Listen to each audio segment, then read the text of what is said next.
Bom, então nós vamos entrar aqui nesse slide no período arcaico, que foi o período que durou apenas 2 séculos, né? Do século oitavo até o século sexto antes de Cristo. E foi o período onde houve a substituição dos gênios pela polis grega, né? Ou seja, as cidades-estados autônomas. O que isso quer dizer? A Grécia, nesse período, ela vai se desenvolver cidades que elas se reconhecem como gregas, né? Em caso de guerras, elas vão se unir contra as forças estrangeiras.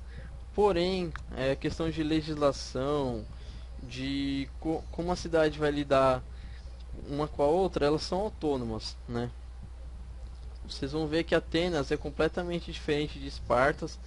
A gente vai estudar nesse período, a gente estuda somente essas duas é, polis, né? São as principais e a gente se aprofunda somente nessas duas.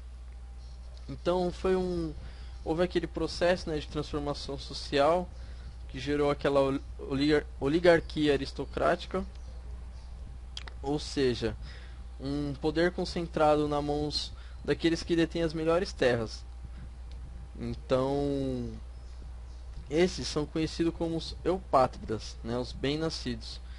Então, geralmente, esses eupátridas, para justificar a sua superioridade, a sua dominação sobre as outras classes, eles se ligavam, eles procuravam legitimar isso, ligando a sua origem a ancestrais divinos, né? Por exemplo, eu sou neto do deus de Baco, sei lá, de um deus qualquer.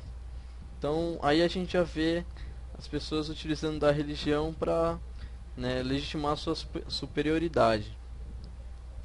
Então a segunda diáspora grega, né, que eu já comentei no slide exterior, que foi aquela migração daquelas pessoas que estavam é, excedendo, né, nos gênios.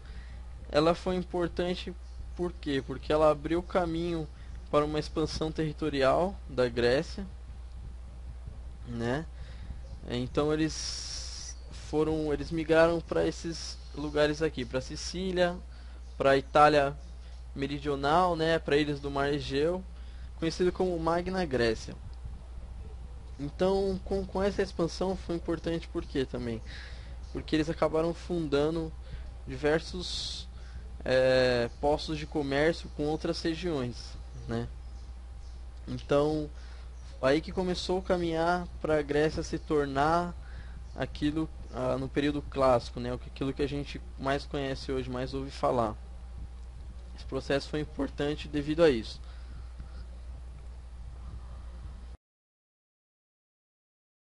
Então, vamos começar no estudo aqui das polis gregas. Então vamos se aprofundar um pouco em Esparta. Eles tiveram origem dórica. Os dóricos já eram um povo conhecidos por serem guerreiros, né? E eles acabaram trazendo esse caráter que eu vou explicar mais pra frente, militar espartano, né? Então vamos falar das leis espartanas. As leis, elas eram indiscutíveis. O sistema de leis de Esparta não tolerava que os cidadãos questionassem essa lei.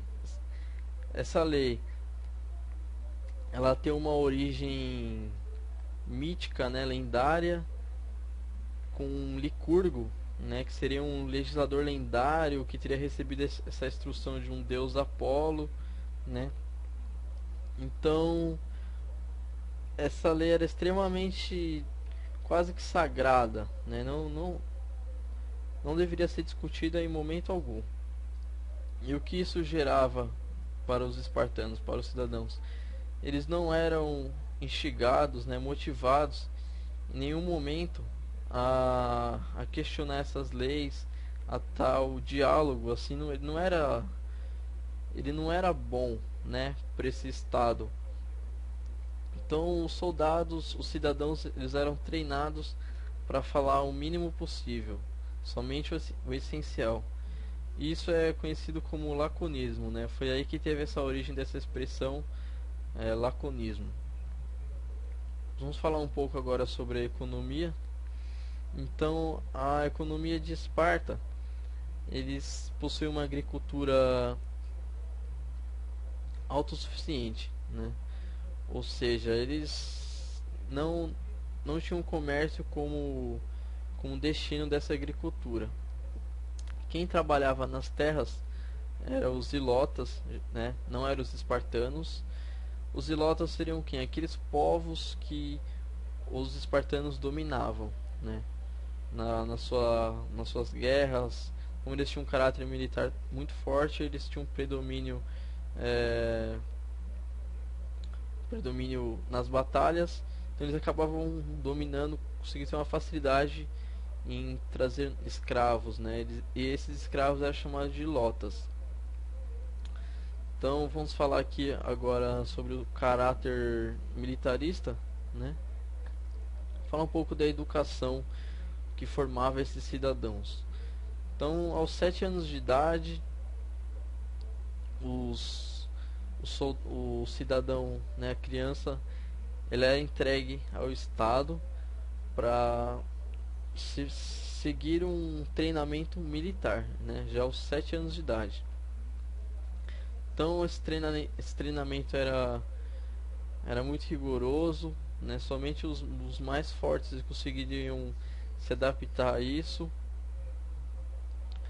E tem aquela questão também que se a criança ela nascesse defeituosa, ela era excluída, né, do ela era sacrificada, né?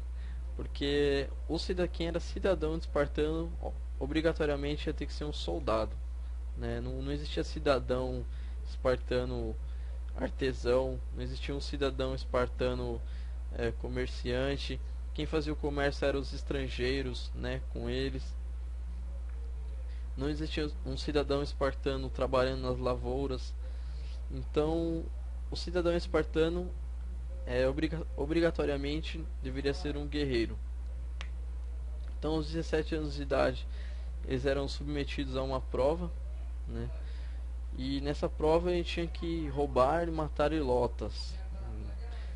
E uma curiosidade, caso eles fossem pegos no roubo ou mortos pelos ilotas, os ilotas que conseguissem fazer isso, eles ganhavam um prêmio, né? Pra quê? Porque ele matou um espartano que não conseguiu ter sucesso, né, nesse roubo, nesse confronto. Então, para um espartano que consegue morrer para um ilota, ele não serviria para o exército. Então, aos que chegavam aos 30 anos, eles obtinham o direito de se casar, de se reproduzirem, ter filhos, e também o direito político, né? Então ele participava lá da cúpula deles, né, que eles organizavam, e ele serviu esse exército até os 60 anos. Então, assim, quando ele chegava aos 60 anos, ele era reconhecido como pleno. Ele tinha um pleno poder político, ele tinha diversas vantagens, né? Ele já saía do exército, tinha diversas vantagens. Era considerado um veterano muito graduado, né? Conceituado. Então, mas eram poucos soldados que conseguiam chegar a essa idade. As mulheres também recebiam uma educação militar, para quê, né? Para manter os seus corpos saudáveis, fortes. E assim, a mulher espartana que tinha um conceito bom, né, um status bom, era uma mulher que conseguia gerar muitos filhos, né? Então, meio que elas eram avaliadas por isso. Uma espartana de sucesso seria uma mãe que tivesse diversos filhos. Então, sobre as camadas sociais, eram 3 categorias, né? Os esparciatas, estima-se que eram 9 mil soldados, né? Esses, né, totalmente militarizados, ocupavam os maiores cargos dentro do exército e tinham pleno poder político. Existiam os periecos, né, que eles tinham propriedades de terras, propriedades de comércio, né, pertenciam ao exército, mas em cargos subalternos. E os ilotas, né, são o que? 200 mil pessoas. E os ilotas eram os escravos, né? Então, você vê todo esse treinamento, essa prova que você tem que matar um ilota, esse forte caráter militar dos espartanos, era também para estar controlando os ilotas, né? Porque os ilotas eram a maioria, eles tinham que manter os ilotas com medo, né, para evitar qualquer tipo de revolta. Então os espartanos eles tinham que estar sempre demonstrar sua força para os ilotas, né, para justamente intimidar. Vou falar aqui um pouco sobre Atenas, que é uma cidade muito importante, né, para a Grécia no período clássico. Em Atenas que vai surgir a democracia posteriormente, né, a filosofia e tudo mais. Então aqui a gente vai estudar a sua origem. A, a, a povoação, né, que existia em Atenas no período de formação eram de aqueus, eólios e jônios, né? Esses eram os povos que ocupavam ali a região quando houve a formação da poli grega Atenas. Então, essa polis ela surgiu de uma centralização política de 4 gênios, né? Então, quatro patriarcas se uniram ali para formar essa polis gregas. Como eu já disse anteriormente, esse processo de mudança de gênios para polis ele favoreceu uma elite aristocrática, e em Atenas não foi diferente, né? Então, em Atenas, inclusive, isso foi muito intenso. E o que essa aristocracia, essa desigualdade, ela gerou em Atenas? Ela gerou uma tensão social, né? Um conflito social, devido à escravidão por dívidas, que eu vou explicar um pouquinho mais para frente. Então vamos lá entender as classes sociais de Atenas. Tinha os eupátridas, os bem-nascidos, né, os com as melhores terras, como eu já disse anteriormente, os tétis, né, os pobres, que se sujeitavam a trabalhar na terra dos eupátridas. Surgiu também os demiurgos, que eram comerciantes em geral. Por exemplo, você era tete, você não tinha terras onde trabalhar, você poderia estar fazendo artesanato para fazer o comércio, né, para tentar sobreviver. E os escravos? Escravos tinham dois tipos de escravos: os que eram prisioneiros de guerras ou os escravos por dívidas, o que estava se tornando muito comum em Atenas e foi o principal motivo para essa tensão social, né? Então, por exemplo, o Tétis se sujeitava a trabalhar na terra do Eupátrida, porém ele era cobrado, de maneira abusiva no seu imposto, poderíamos dizer assim, no seu tratado.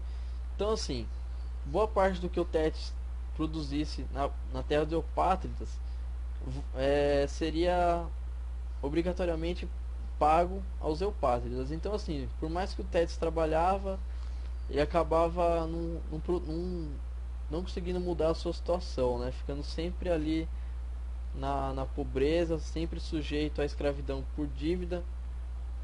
Ou seja, acontecia muito do Tétis se sujeitar a trabalhar na terra dos eupátridas e faziam dívidas, né, para comprar lá o que era necessário, e acabava que, por exemplo, se a plantação fosse mal, ele ia ficar com dívidas, e ele, como não tinha nada, não tinha bens, o único jeito de pagar sua dívida era se tornando escravo. Então, os eupátridas, por mais que os tétis se esforçassem, aquele sistema ali nunca permitiria um tete se tornar um grande proprietário de terra, né, ser bem sucedido, enfim. Isso, como eu já disse, gerou um conflito social enorme, né, uma alta taxa de homicídios, conhecido como status grego, né, isso daí, essa luta. Em toda a história sempre existiu essa luta de classe, né? Aqui em Atenas fica claro pra gente. E então, né, tava assim um conflito social muito grande, tava difícil mesmo. As a polis grega estava naquela situação já de guerra civil praticamente, muita violência. Então, o que eles pensaram, né? O que os eupátridas pensaram para resolver a situação? Fazer um sistema de leis escritos, né? Não, isso também era, esses sistemas de leis, eles também eram cobrados pelos tétis, né? Os tétis desejavam um sistema de leis escritos. Por quê? Quem fazia a lei era o que tinha aquele poder político, e como era de maneira oral, ficava sujeito a variações, né, de acordo com o caso.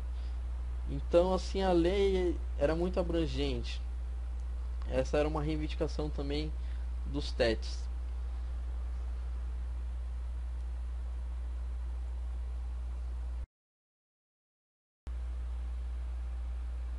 Bom, agora vamos falar sobre os legisladores, né, que foi justamente a tentativa para pôr ordem naquela aquele conflito social que existia em Atenas.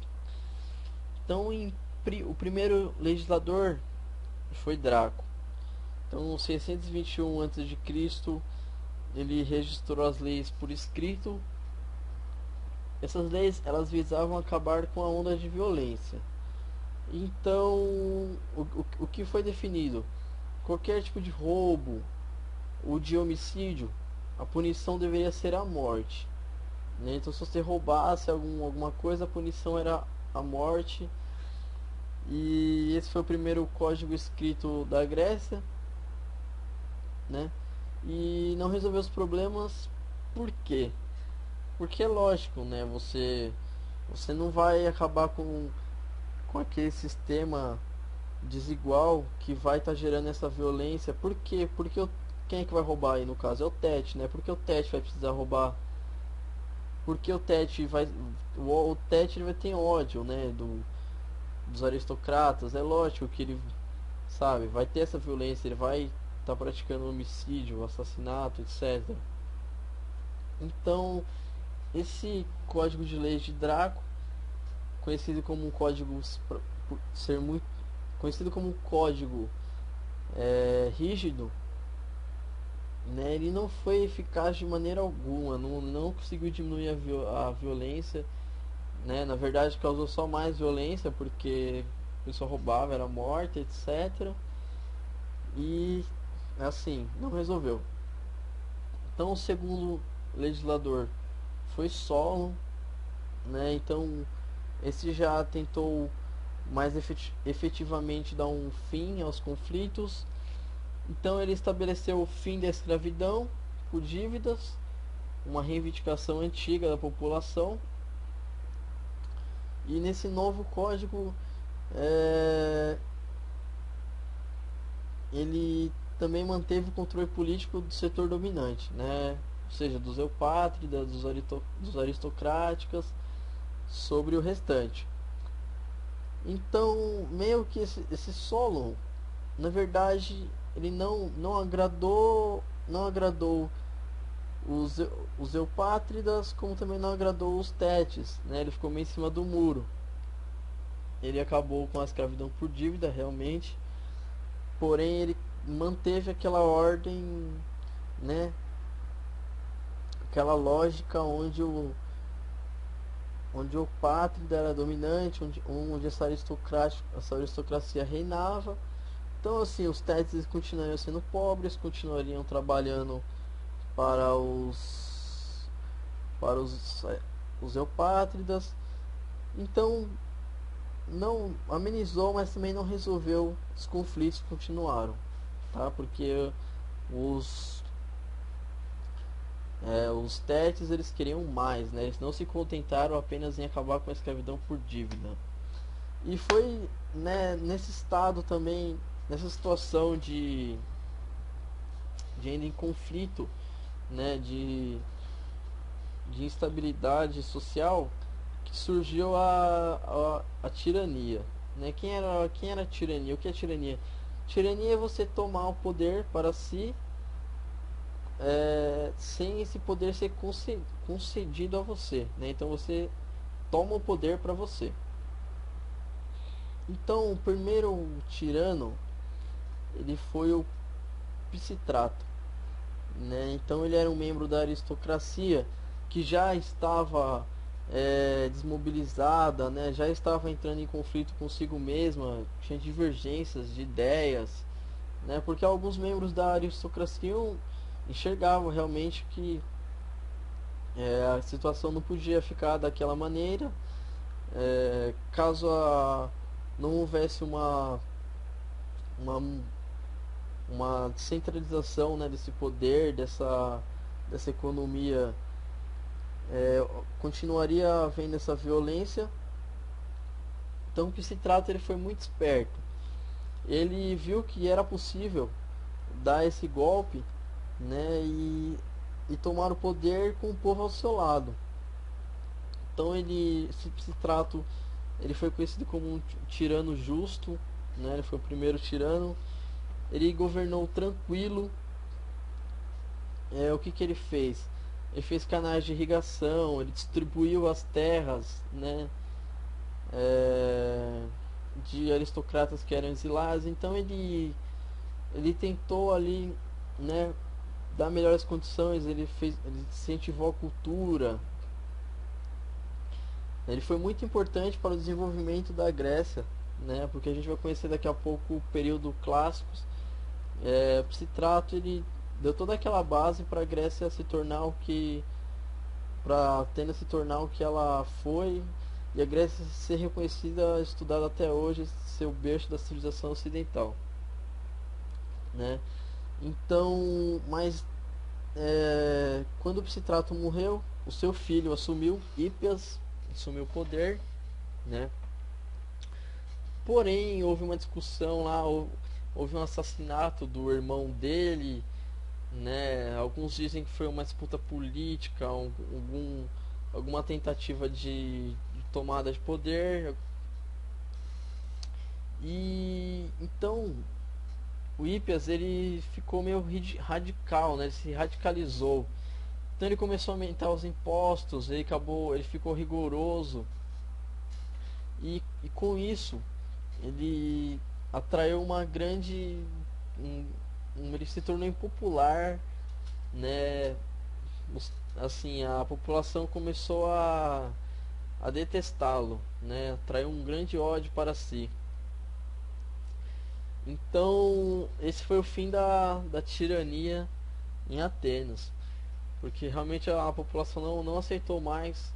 Enquanto Pisistrato reinava, ele conseguia manter a ordem, né? Mas Hípias com os poderes de tirano, ele realmente não conseguiu fazer isso. Então, após esse período de tirania, né, houve uma disputa com o fim da tirania, na verdade, houve uma disputa pelo poder entre Iságoras, né, da aristocracia, e Clístenes, que representava as camadas populares. Iságoras, na verdade, ele ganhou essa disputa, né, mas como ele era representante da aristocracia, ele tentou reconquistar aqueles poderes, né, perdidos durante todo esse tempo pelo Pisistrato. Ele tentou novamente fortalecer a aristocracia, os eupátridas, né? Então rapidamente ele já perdeu popularidade, então ele já perdeu seu poder, já foi deposto e esse poder foi concedido a Clístenes, né? Aí sim o Clístenes ganhou grande força. Clístenes quem é? Ele é conhecido como o pai da democracia, né? Por quê? Porque ele tomou, após ele subir ao poder, né, ele tomou medidas para enfraquecer ainda mais os eupátridas. Ele dividiu Atenas em 10 demos, né, quer dizer, povo. Então assim, ele dividiu para poder controlar melhor. Ele também retirou, com essa divisão. Lembra que no início eu tinha falado que Atenas tinha surgido com a união de 4 genos? Então, ele quebrou essa uma união, uma organização antiga que restava, e, e com isso houve uma melhora para os testes, né, para a população em geral, uma igualdade assim maior entre os atenienses. No próximo slide a gente vai aprofundar mais a democracia. Bom, então nessa parte aqui da aula, né, sobre os legisladores gregos, eu acho importante trazer para a reflexão as questões como, por exemplo, o que é a justiça, é, o que é a lei, né? A lei ela tem um interesse por trás ou não, o que é justo, o que não é. Então, eu peguei aqui um trecho da própria República de Platão que ele discute isso, que é a justiça. E qual o objetivo dessa reflexão? É a gente pensar que pode ser muito perigoso ser legalista demais. Ou seja, a gente já parou para pensar se todos os cidadãos gregos eles fossem legalistas naquela época da, das leis de Draco, né, que as leis mantinham somente um sistema injusto onde os os eupátridas escravizavam os ilotas, né, e continuava assim aquela sociedade desigual. Então, assim, para mim o que é importante aqui discutir justamente o que é justiça, o que são as leis. Eu acho que as leis elas devem ser sempre discutidas, é, para ver se não tem nenhum interesse por trás, se não tá cometendo nenhuma injustiça, se não está favorecendo alguma classe e tudo mais.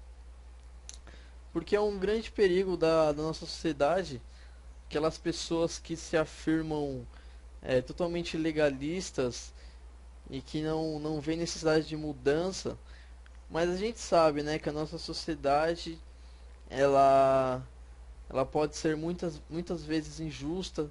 A gente vê que há uma desigualdade muito grande, ainda mais aqui no Brasil. A gente vê a miséria. Então, a gente tem que sempre questionar isso. Eu acho que isso é muito importante ficar na nossa cabeça. Então, eu vou ler aqui esse trecho da República de Platão. Tá logo no começo. É uma fala de Trasimaco, né, que é um personagem lá da República, em um dos diálogos, e ele fala assim: e as diferentes formas de governo fazem as leis democráticas, aristocráticas ou tirânicas, tendo em vista os seus respectivos interesses. E ao estabelecer essas leis, mostram os que mandam que é justo para os governantes e o que lhes convém, e aos que delas se afastam castigam como violadores das leis e da justiça.